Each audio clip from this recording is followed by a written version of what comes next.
Assalamualaikum warahmatullahi wabarakatuh. Salam sejahtera untuk kita semua. Ketemu lagi dengan saya, Apin Puriski Rada Putri, dalam mata kuliah inovasi. Baik, untuk pertemuan kedua kali ini kita sudah masuk kepada materi inti dari inovasi. Langsung saja kita masuk pada materinya.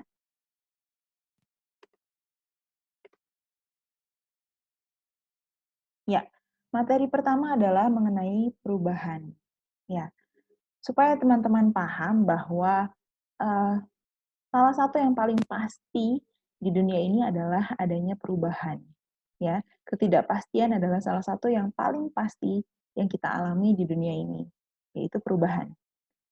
Change, ya. The only thing that is constant is change. Jadi menurut Heraklitus, jadi salah satu hal yang paling konstan, yang paling pasti bakal terjadi itu adalah perubahan, ya, berubah, ya.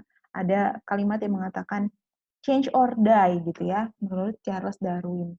Jadi makhluk yang akan bertahan hidup bukanlah yang paling kuat dan yang paling pintar, tetapi yang bisa menyesuaikan diri dengan yang namanya perubahan gitu.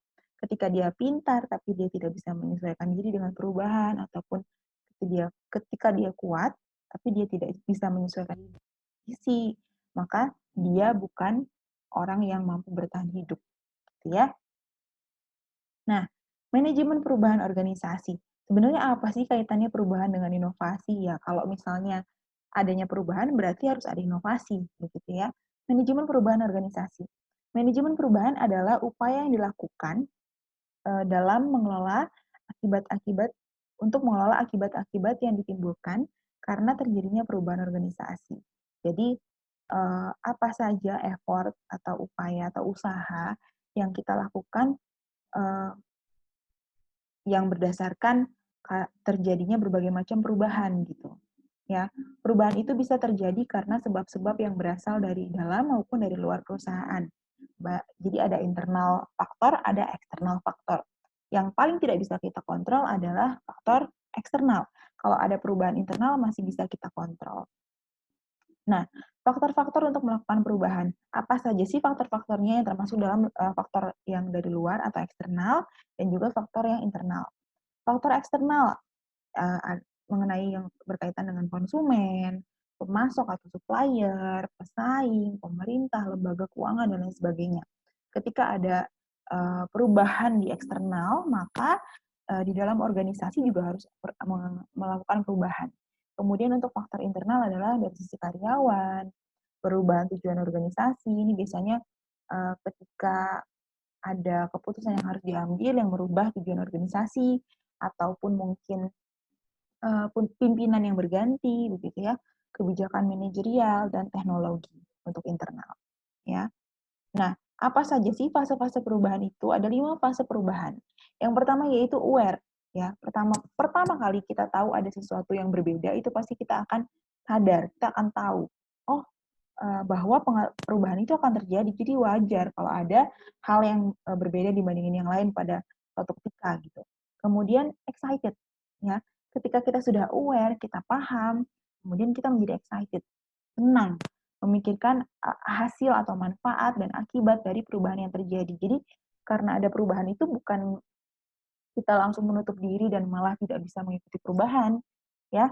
Kalau mau bertahan kita harus mengikuti perubahan, maka kita harus excited, semangat, ya, senang.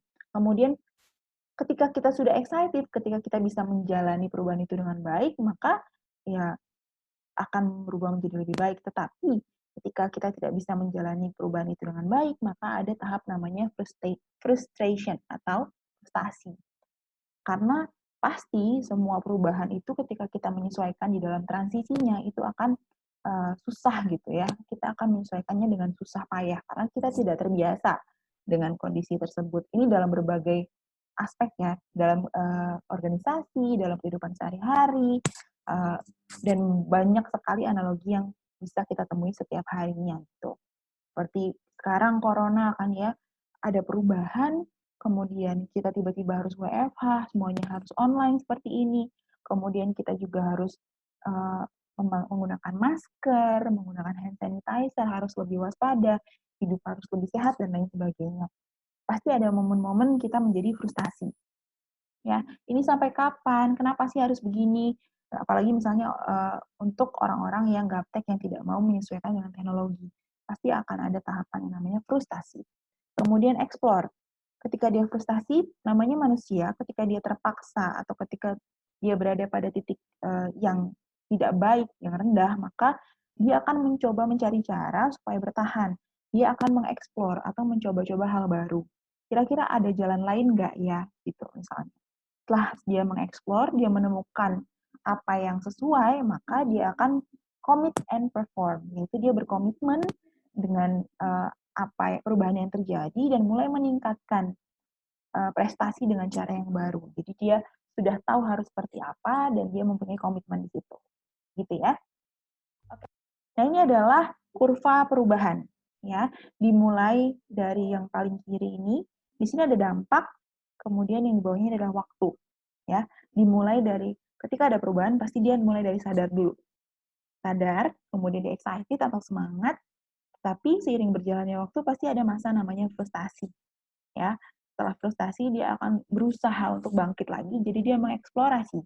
Setelah mengeksplorasi, dia kemudian sampai pada tahap komitmen dan kemudian menjalankan perubahan. Dan ini begitu seterusnya, karena memang setiap hari perubahan itu pasti terjadi dari berbagai aspek, dari berbagai sisi. Kita sudah tidak bisa mentolerir itu. Jadi memang setiap hari itu semakin ke sini, semakin cepat perubahan itu terjadi. Ya, khususnya yang berkaitan dengan teknologi. Oke, ada juga yang mengatakan bahwa change is difficult. Perubahan itu sesuatu hal yang sulit, ya. Change is moving from what you know to what you do. Jadi nggak cuma tahu tapi dilakukan. Kemudian making someone to know something is easy. Jadi ngasih tahu itu gampang, ya.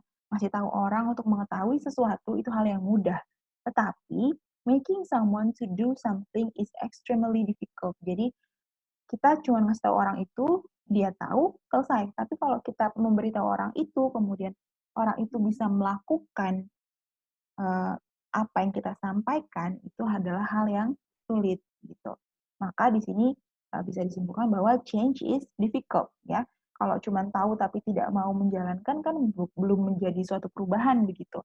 Ketika sudah menjalankan maka sudah berada pada transisi perubahan. Change is difficult, maksudnya seperti itu. Nah, prepare for the future.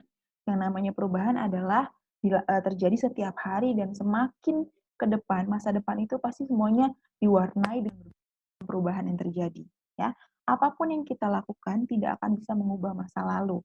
Ayo, jangan sampai kita terjebak dengan masa lalu ya. Manusia yang paling rugi adalah manusia yang terjebak pada masa lalu. Gitu ya teman-teman. Ini dalam semua konteks ya. Tetapi semua yang kita lakukan sekarang akan mampu mengubah masa depan. Jadi nggak boleh terlarut atau terjebak pada masa lalu. Tapi kita harus memprioritaskan masa sekarang supaya kita bisa mengubah masa depan kita yang lebih baik. Prepare for the future. Menurut Ashley Brilliant. Oke. Okay? Nah, ini kalau namanya ada perubahan, pasti ada namanya the new beginning, awalan yang baru. Berubah menjadi sesuatu hal yang baru. Dari adanya corona, menjadi adanya new normal seperti itu. Banyak orang itu mengira kesempatan itu hanya datang sekali, padahal kesempatan itu tuh nggak pernah datang. Tapi kita yang menciptakan kesempatan itu sendiri gitu. Ini mumpung ada kesempatan nih, coba Padahal sebenarnya di sisi lain kita tuh bisa menciptakan kesempatan itu ya. Jadi jangan hanya kita menunggu kesempatan yang ada, tapi kita yang mulai untuk menciptakan kesempatan untuk kita sendiri. Gitu ya. Ini adalah hubungannya dengan the new beginning.